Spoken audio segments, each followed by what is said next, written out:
The social issues that face humanity today typically result in the marginalization of groups of people which the majority consider to be the other. The irony in this is that in birth, we are all born into these communities fully integrated. However, over time, our differences become more pronounced, which lead to these social fissures in our respective communities. In these instances of separation, the minority have two options in most cases: to either put forth the effort to assimilate into the dominant community or to maintain their current segregated status. In both options come trade-offs, each with its benefits and flaws.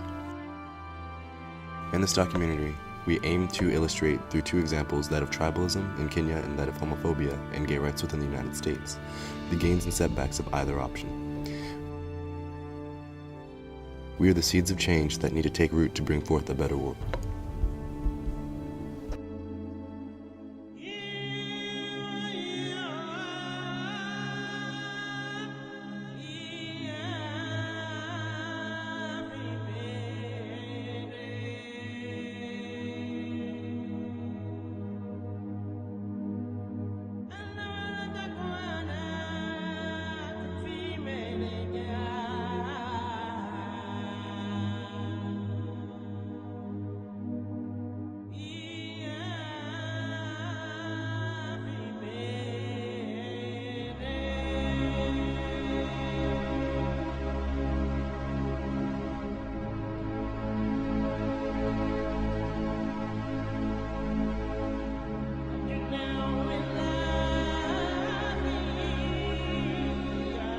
Since Kenyan independence, the majority tribe has remained in power.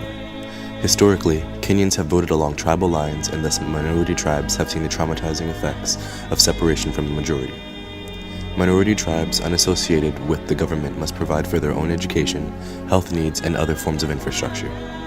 Given the limited resources in Kenya, minority tribes cannot sustain themselves in most cases. As a result of this, their community succumbs to immense poverty and minute slivers of education. With the upcoming election in March, it is essential that the country break from its political history and minority tribes unite to support a common leader.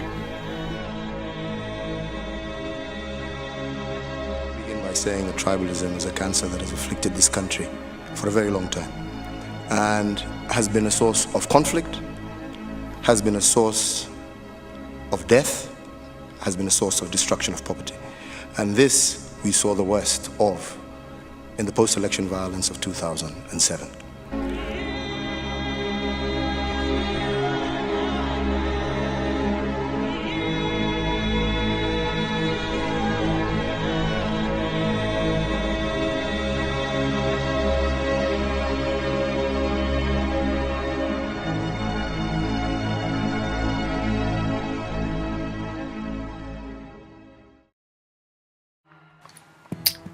My hopes for the next elections are that Kenyans, and I'm speaking just as a citizen, I have no authority, I have no position, but I hope that as Kenyans we will vote for the most competent person, the leader that we believe has got leadership qualities, and not vote along tribal lines as we have done in the past, because voting along tribal lines means that if there's a good leader coming from a minority tribe, we might not vote that person in because the numbers will not be enough to see that person through to the presidency.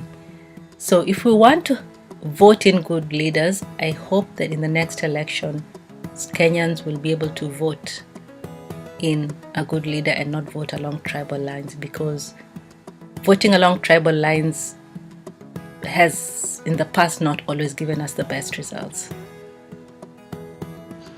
My biggest hope for this election is that we should get to see a peaceful transition to a new government. The last election really decimated our country. We had a lot of people lose their lives. We had a lot of economic downturn because of people taking up arms and destroying property. In the future, my hope for Kenyan politics is that we get to see remodeling of the voting system, where we prevent power being skewed towards the largest community.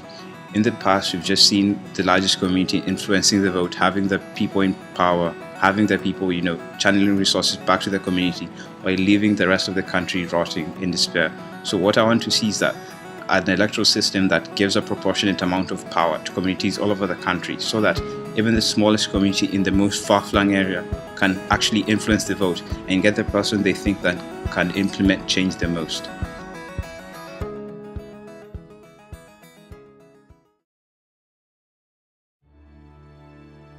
In Kenya, we see that minorities must assimilate in order to survive and regain their rights. In other circumstances, separation from the majority is necessary to achieve equality. Sometimes we find that our rights lay in assimilating, where in other instances, we find that to achieve freedom, we must retain our separation. In our world, the instances of social disparity have become so great that they have gained the ability to be comparable to one another.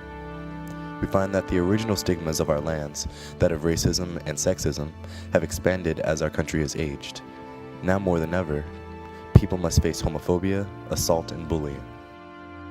At this point right Harder now, to be gay in America yes. than be black? Yes, it is. I mean, there's no equality. There's no equality for the LGBT community. So you're going to vote, pass Prop 8 and people can't get married. We don't have any equality. I'm a second-class citizen.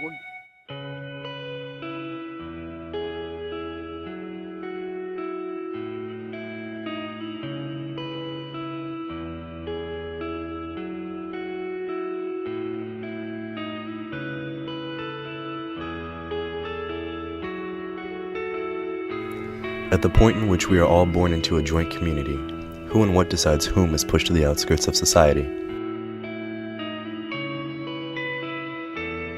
In the end, it comes down to our differences. Homophobia comes from a place of fear and or a place of misunderstanding. My question to you is, how can one reconcile such vicious hatred towards a community of people so similar to themselves? The queer community is human. We feel just as you do. We have the same hopes, dreams, and passions as anyone else, yet we are denied our rights. In most cases, we are denied the ability to have our own families. We cannot get married, nor can we adopt children. We are denied freedoms that you enjoy for something that we cannot change, yet we claim to live in a country where everyone is equal. Is it the responsibility of the queer community to assimilate into the heteronormative norms of society at the risks of losing our identity? Or do we instead allow ourselves to be denied our rights to maintain our sense of who we are?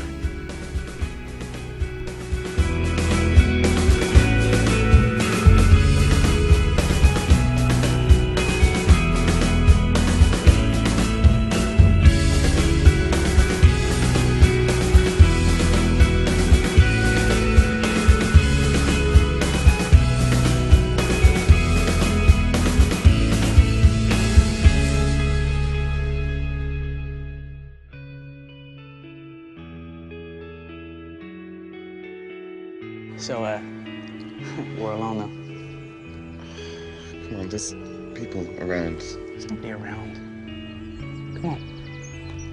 Trust me.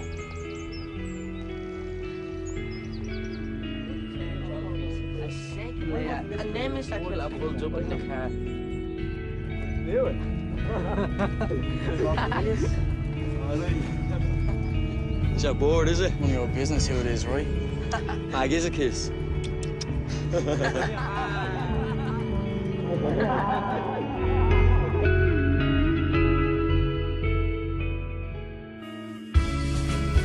In the end, the reality that faces these other communities is that a decision needs to be made. However, the problem that arises is that choosing between such drastic binaries is no easy task. In joining the larger community, what are you sacrificing? Is it worth it to lose facets of your identity? Would you be more successful reaping the benefits of solidarity? In maintaining your community's position, separate from the rest of society, what are you giving up? Is the lack of government protections and overarching freedoms more important than one's sense of self? In a bigger sense, the final decision befalls ultimately not the community, but the individual within it, for it varies based on the person and their identities, as well as how they choose to define themselves. Everyone is marginalized in some way or another.